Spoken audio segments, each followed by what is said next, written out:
Alright, it looks like we might be having LSD versus a future proponent on stream. So, the match has started. We can see that Jflex is taking a huge aerial needle kind of approach to the matchup. Oh. KoDoRiN looking like... oh no.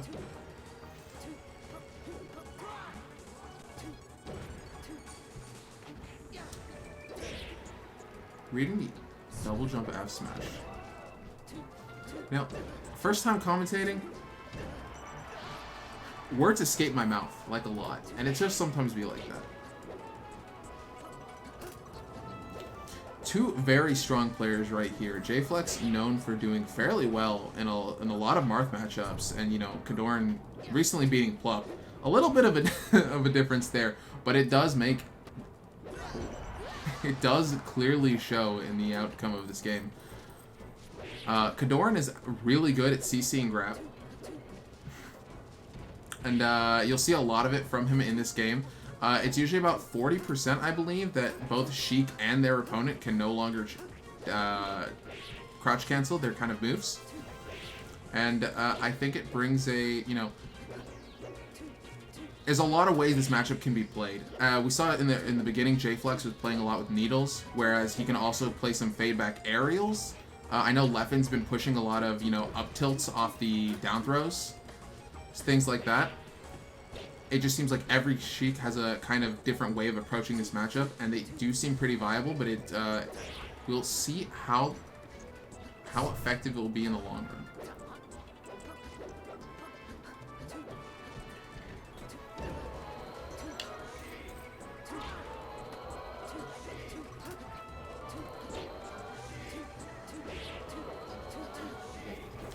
KoDoRiN actually not committing that much, and as I say that, he runs up dares on shield.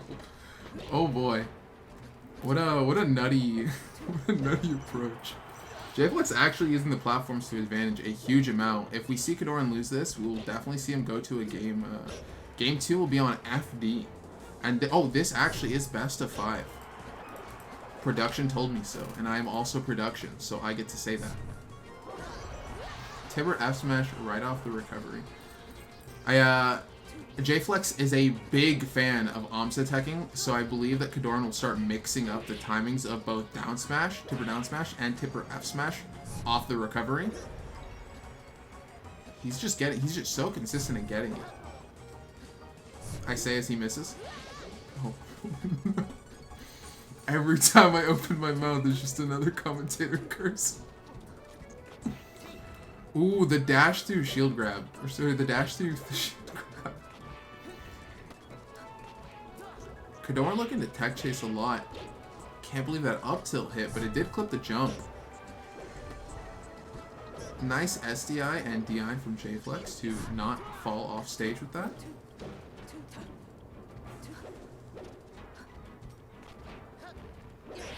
Squid, I'm dying in here. Amigo.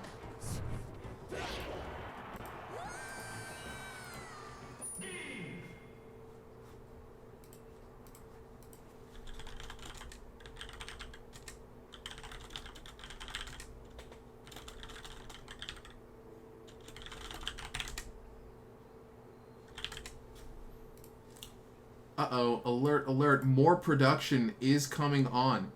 Venti, hello, welcome. Oh, I need to unmute you from the comment. Oh, sick, okay. Hello, I am here. Yo, let's go. Let's go.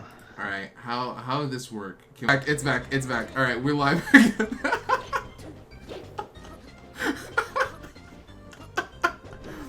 Alright, please introduce yourself to the stream.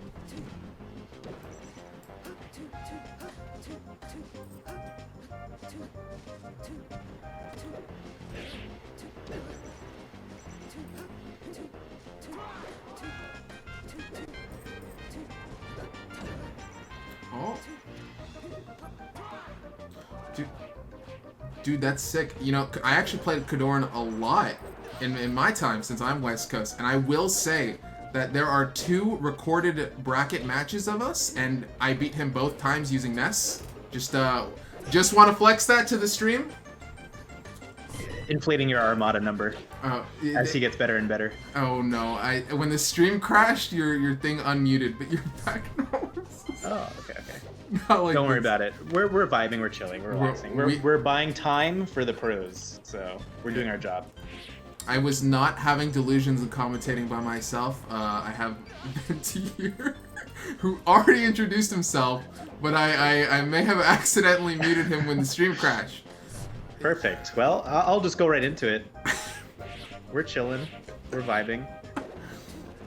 So I know KoDoRiN pretty much wins these, but I feel like Jflex has been grinding so much recently. He's really like an old head from New Jersey. I used to play with him a lot back in the day.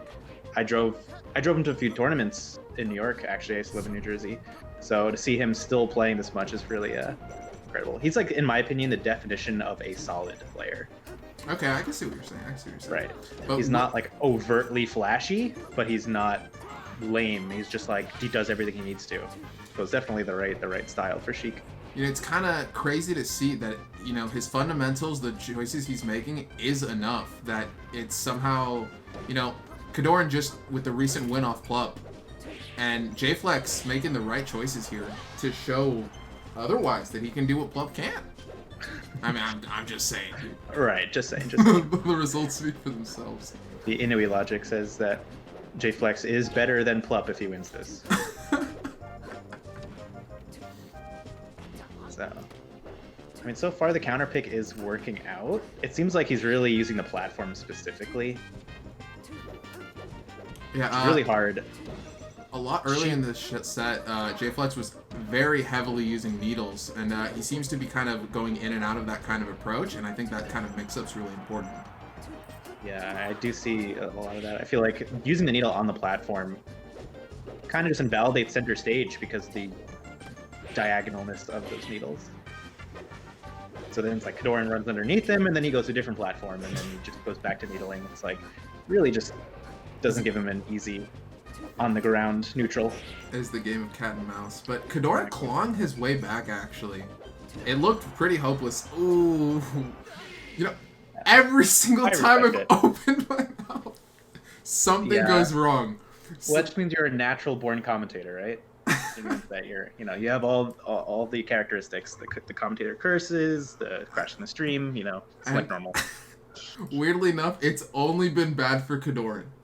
Quite literally, every single time, it has only ended poorly for him.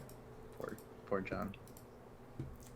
Yeah, but I mean, I respect that play. I know he had to make a play, right? You're saying he was clawing his way back, but he was still down so much that he just needed to take those risks if he wanted to win that. So yeah, I definitely feel it. If he just plays so scared all the time, you know, Jflex will take advantage of that and just run him over.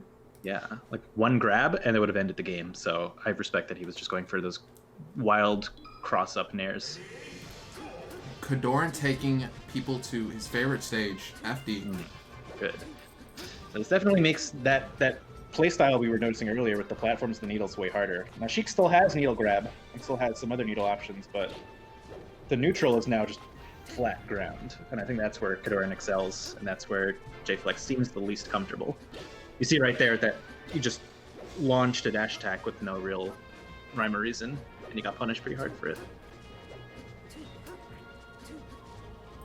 Yeah, I'm actually really curious to see how Jflex kind of approaches that, just in general, because throwing out random dash attacks honestly is going to be really detrimental to his gameplay. I feel like KoDoRiN's going to catch on pretty quickly. Right. Oh, he snuck past him. You do see Jflex going for a lot of these jump-in-place needle charges. It's almost like he wishes there was a platform there. It's just... The dash attack somehow works out. Now, the age-old 50-50 of dash attack or grab really does give Sheik some ins on this stage. If you notice a lot of the time when Sheik actually lands on stage, KoDoRiN's taking a lot of time in mixing up his options, whether it be like a last-second grab or a last-second up tilt. I think he just really wants to keep Jflex panicking and make sure he doesn't get that Omps attack. Jflex is an extremely big Omps attack fan. Right, yeah. I could see that being good. And he's also so good at waiting for that up tilt to get Sheik standing up. If he does it too fast, Sheik will go underneath it with her animation coming out of her up B. So he just really knows how to do this. Merrick, you're totally right. I need to run predictions. Doing this one-man show at first was a little much. Oh, he just walks. He knows that he doesn't have many options. He's probably ready to react to that. I know KoDoRiN basically has all the tech options covered. He's also one of the few Marths who will use down smash intentionally to cover tech options. So he pretty much has those situations covered. Ooh. All right. Doesn't take too much percent. John getting greedy with that dash attack. I don't really like that kind of choice. Yeah, I feel like every Marth still has a little bit of that in them. Even the Mewtwo Kings will be on ledge for 45 seconds and then just raw dash attacks, though. It's actually kind of a godsend right there. Jflex barely managed to escape the up throw, up tilt, but it doesn't really matter.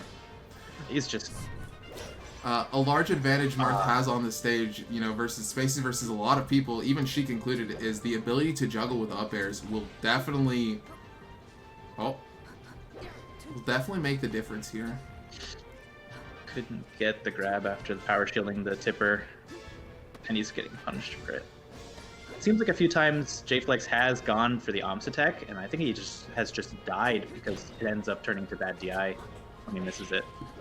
Pocket monstrosity. Oh, you know what? Actually, I'm gonna cancel the predictions because trust. I forgot this is a best of 5 and not a best of 3, so I kind of just made it immediate. Predictions are live. I cannot bet as much as I would like to. Oh, that takes KoDoRiN 2-1 over Jflex. So now I do have to ask a question. Is production prepared for a cow skin rug if that were to be redeemed? I'm gonna be completely honest. I kind of just did it. I don't even know if Raptor will voluntarily go along with it. But all right, because I'm at like 70,000 points. I'm getting there. I've had some good luck the past week. I was all in on my boy John, my boy KoDoRiN, and he had that great upset on Gatsu last week. And the payout. The payout was huge. Yeah, I just dumped 30k on him, and then he beat Gatsu with the odds not in his favor. And let's just say that you might need to figure out a cow skin rug cam in the next week. No pressure. Unfortunate for Jflex, accidentally SDing off there. Pretty early, too. Yeah, well, this stage does give him those platforms back, so let's see if he can... I'm curious why go to FOD? Do you think this stage is better than... I guess well, where else would it go? I guess Battlefield again? I feel like the loss of platforms on certain sides would be detrimental to Sheik's gameplay at that current time. Yeah, that's true. I guess he values the top plat, and he values... Maybe when they're in these awkward low positions, it gives them more options for following up on platforms. Let's see. That's a good example right there. Well, it was more so that I would... Oh, that was a nice dashback grab after the jabs on shield. But it was more so the fact that, like, wouldn't he want the platforms there all the time? What kind of benefit do you think she gets from no platforms on a side? Well, I don't know. I don't think she does benefit from it outside of a few fringe situations. But I think the low/mid platform height on this stage just gives Sheik unique tilt opportunities. Okay, that makes sense. Right, and like, there's situations where you get, oh, that was a really good Sammy stall. Good recognition to go for the Sammy stall and not the Shino stall, because he would have gotten the ledge stolen from him if he did the Shino stall there. Agreed. Now let's see. It's Just gets an F tilt out of that. I feel like maybe he could have gotten more. Maybe he wasn't sure about the platform. Maybe what you were talking about coming into play here with the awkward platform heights messing up his down throw options. And he just gets tippered and dies at 80. The classic. Yeah, definitely. This is going to sound like very ignorant Sheik knowledge, but I actually haven't seen a lot of the Leffen's been pushing a lot of up air follow-ups off Marth, and I genuinely don't see it from anyone else. And right, so... Yeah. I think that, you know, it's going to start becoming the future of this kind of game plan. Getting the F tilt, like, there's almost nothing you can do on it if KoDoRiN decides to DI out. And it, yeah, I feel like it just kind of hurts him more. Right. It's like you get your 24% from the 2 hits, and then you call it a day. And I agree that maybe expanding that a little more would be good. Reverses still kills. So he's come back from that SD at the beginning, right? And he's doing a good job. And now the platform's gone. This is what you're talking about. Oh, he gets off it. KoDoRiN misses the F smash, but it doesn't matter. Jflex doesn't pick up on it. Ooh, I like the needle, the reverse needle turnaround to grab the ledge. All right, get Jflex hang in there. This could be it. Ooh, That's it. That's what I was talking about. He knows those down smashes. You don't see a lot of Marth